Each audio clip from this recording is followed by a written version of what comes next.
हर हर महादेव सभी को। आप सभी का एक बार फिर से स्वागत है हमारे चैनल में। आप सभी को मोक्षदा एकादशी की हार्दिक शुभकामनाएं। आइए मिलकर सुनते हैं मोक्षदा एकादशी की व्रत कथा। एक बार की बात है, धर्मराज युधिष्ठिर ने कहा, भगवान मैंने मार्गशीर्ष कृष्ण एकादशी की यानी कि उत्पन्ना एकादशी का विस्तार से वर्णन सुना है।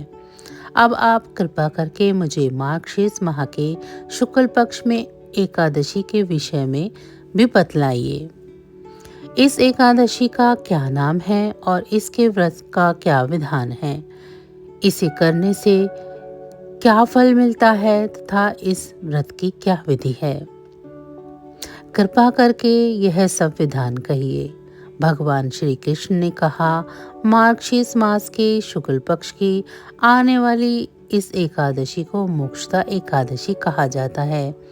यह व्रत मोक्ष देने वाले और चिंतामणि के समान सभी मनोकामनाओं को पूर्ण करने वाला है। इससे आप अपने पूर्वजों के दुखों को खत्म कर सकते हैं। और अब इसका महत्व मैं तुम्हें कहता हूँ, ध्यानपूर्वक सुनो। एक समय की बात है, गोकुल नाम के नगर में वैखान नामक एक राजा राज करता था। उसके राज्य में चारों वेदों के ज्ञाता ब्राह्मण रहा करते थे। वे राजा अपने प्रजा का पुत्र की तरह पालन करता। एक बार रात में राजा ने एक स्वप्न देखा कि उसके पिता नरक में हैं। उसे यह देखकर बड़ा ही आश्चर्य हुआ। सुबह उठकर वह विद्वान ब्राह्मणों के पास गया और अपना सपना कह सुनाया।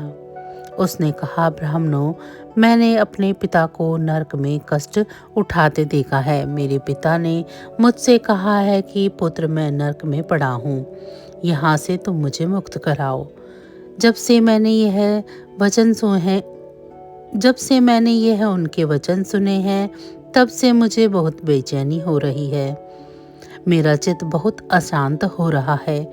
मुझे इस राज्य में धन, पुत्र, स्त्री, हाथी, घोड़े आदि किसी से सुख प्रतीत नहीं हो रहा। अब मैं क्या करूं? राजा ने फिर कहा, हे ब्राह्मण देवताओं, इस दुख के कारण मेरा सारा शरीर जल रहा है।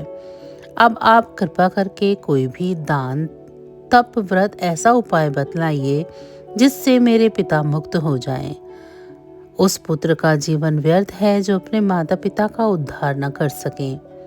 एक उत्तम पुत्र वही होता है जो अपने माता पिता और पूर्वजों का उद्धार करता है और 1000 मूर्ख पुत्रों से अच्छा होता है।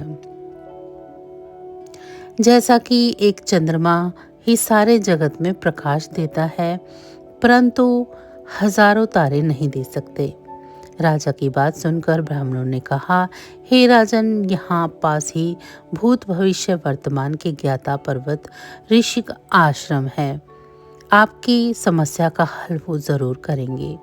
ऐसा सुनकर राजा उस मुनि के आश्रम पर गया। उस आश्रम में बहुत ही शांत चित्त योगी और मुनि तपस्या कर रहे थे। उसी जगह पर्वत मुनि भी बैठे थे। राजा ने मुनि को साष्टांग दंडवत प्रणाम किया।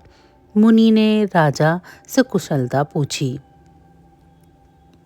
राजा ने कहा, महाराज, आपके कृपा से मेरे राज्य में सब कुछ कुशल पूर्वक चल रहा है, लेकिन असकमात मेरे चित्त में अशांति होने लगी है। ऐसा सुनकर पर्वत मुनि ने आंखें बंद की और विचार करने लगे। पर्वत मुनि ने कहा, हे राजन, मैंने योग के बल से तुम्हारे पिता के कुकर्मों को जान लिया है।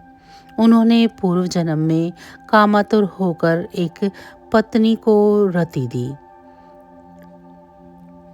लेकिन सूत के कहने पर दूसरी पत्नी को ऋतुदान मांगने पर भी नहीं दिया। उसी पाप कर्म के कारण तुम्हारे पिता को नरक में जाना पड़ा। तब राजा ने कहा, महाराज, इसका कोई उपाय बताइए।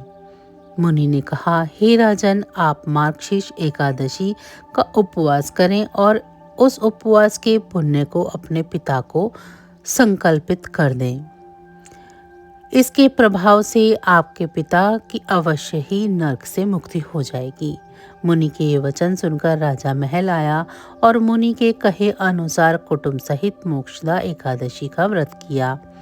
इसके उपवास के पुण्य को अपने पिता को अर्पण करा। इसके प्रभाव से उसके पिता को मुक्ति मिल गई और वह स्वर्ग में जाते हुए पुत्र से कहने लगे, हे पुत्र, तेरा कल्याण हो।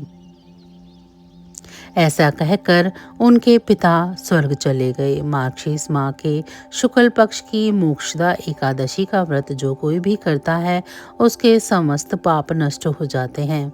इस व्रत से बढ़कर मोक्ष देने वाला और कोई व्रत नहीं है। इस दिन गीता जयंती भी मनाई जाती है। साथ ही यह धनुर्मास की एकादशी भी कहलाती है। इसीलिए इस एकादशी का महत्व कई गुना बढ़ जाता है। इस दिन से गीता पढ़ना भी शुरू करना चाहिए और हर रोज़ थोड़ी देर गीता का पाठ अवश्य करना चाहिए। तो यह थी मोक्षदा एकादशी की व्रत कथा। आज आपको यह कथा कैसी लगी कमेंट बॉक्स में ज़रूर बताएं।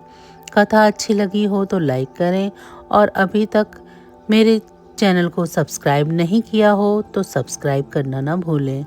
आप सभी का बहुत बहुत धन्यवाद।